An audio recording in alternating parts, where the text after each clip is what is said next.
Tiene la palabra el diputado Héctor Gutiérrez. Gracias, señora presidenta.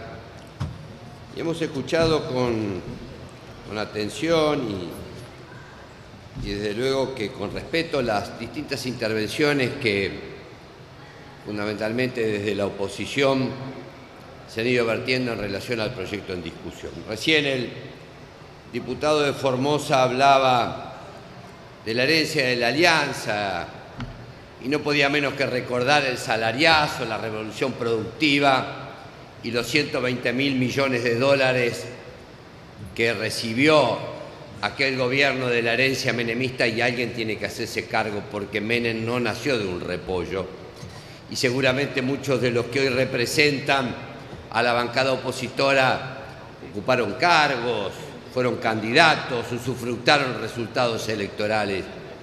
Y la verdad histórica requiere que seamos honestos, sinceros y reconozcamos aciertos y errores.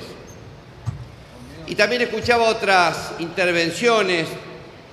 Hacía un rato la diputada Álvarez Rodríguez hacía una vehemente defensa de lo que importaba la independencia económica, la soberanía política.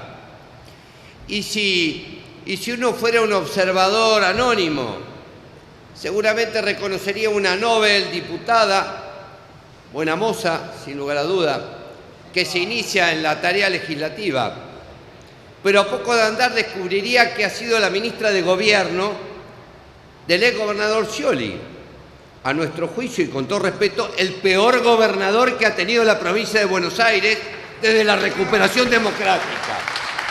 Y hablaba con absoluta libertad, pero también con desparpajo de lo que importa el endeudamiento. ¿Y qué fue Scioli sino en el endeudamiento para sufragar el déficit fiscal que no le autorizaba el gobierno nacional? ¿Qué fue la herencia del sciolismo en la provincia de Buenos Aires? ¿Qué fue el descalabro económico y financiero que ha heredado la gobernadora Vidal en la provincia de Buenos Aires? Por eso hay que tener un tanto de respeto y fundamentalmente de fidelidad a los acontecimientos históricos, y a eso me voy a referir.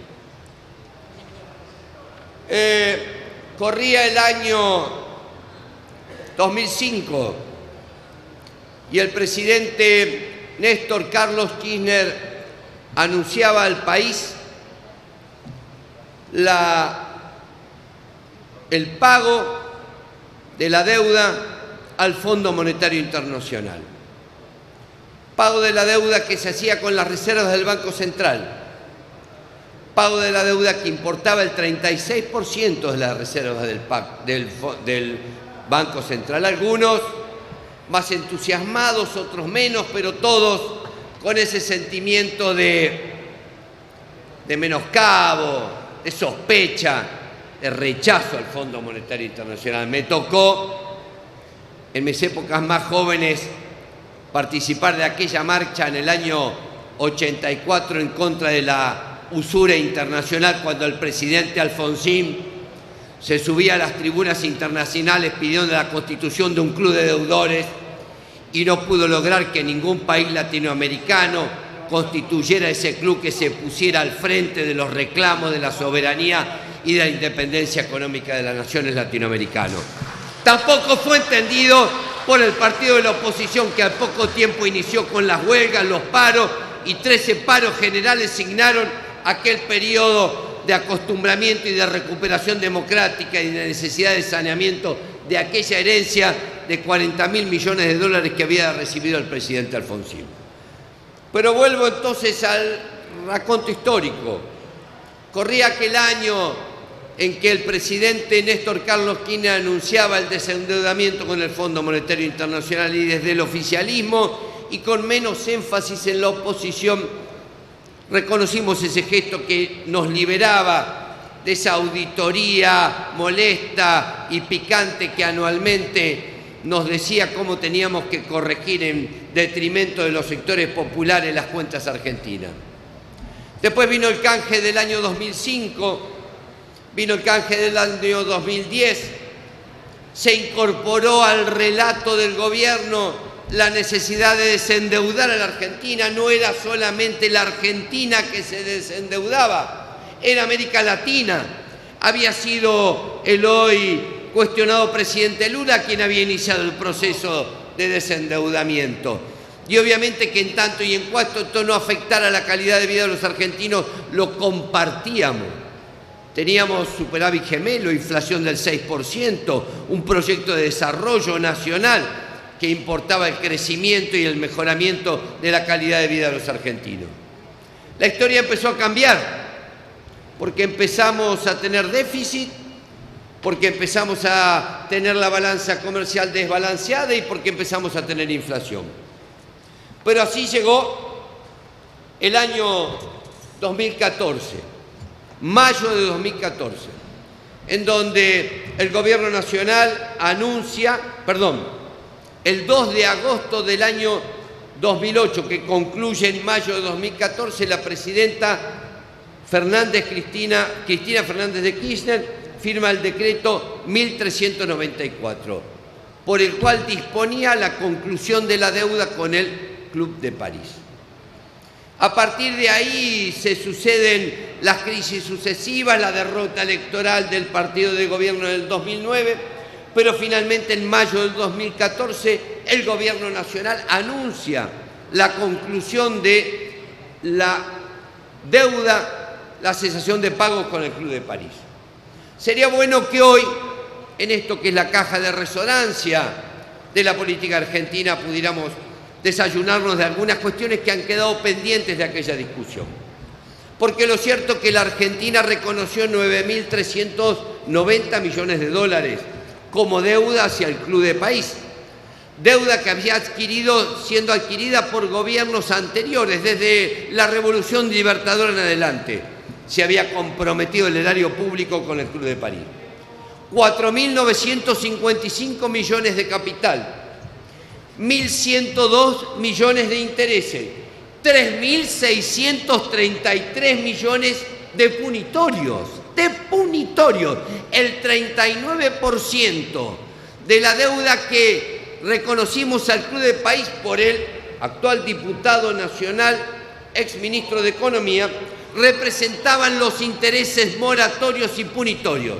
Sería bueno que hoy pudiéramos retroactivamente desayunarnos, porque hasta el día de hoy nadie ha tenido respuesta por qué la Argentina declinó la independencia económica y no discutió con el Club de París lo que debía discutir, que era lo que realmente debíamos y no lo que nos exigían. Por último, no se enojen, compañeros. El relato se confronta con la verdad histórica y hay que reconocer la verdad histórica. Pero los compromisos del Club de París, compañero, reconozca la liberalidad de un tema sobre que estamos y que es necesario que este ámbito, que este foro reconozca. Pero los compromisos del Club de París de pago importaron que en julio de 2014 la Argentina erogara 650 millones de dólares y en mayo del 2015 erogara 500 millones de dólares.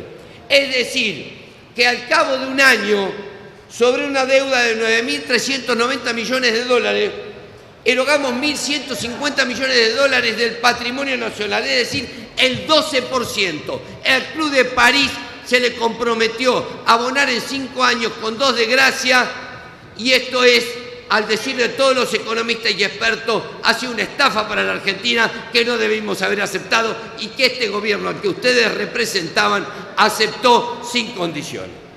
Por último, cerrando, diputado, señora presidenta, y no me voy a extender mucho más, pero creo que el tema merita este intercambio de opiniones que seguramente enriquece el debate. Se ha dicho, aquí lo ha dicho un diputado de Entre Ríos, creo, y con todo respeto lo digo, que hoy estamos entregando independencia económica en función y a partir de los intereses financieros internacionales. Me cabe incorporar al discurso una información que tiene que ver con la devaluación del año 2014, en el que la Argentina, el gobierno nacional, devaluó por el 22% y autorizó automáticamente una transferencia de 9.737 millones al sistema financiero. El año 2014 fue el de mayor rentabilidad del sistema financiero privado en la Argentina. No me vengan a hablar de producción cuando fomentaron la especulación en la Argentina. Y eso tienen que hacerse cargo. Tienen que hacerse cargo. Porque mientras fomentaban la especulación, había caída del ingreso, había estancamiento económico, había disminución del consumo, y en eso se tienen que hacer. Gracias, diputado Gutiérrez.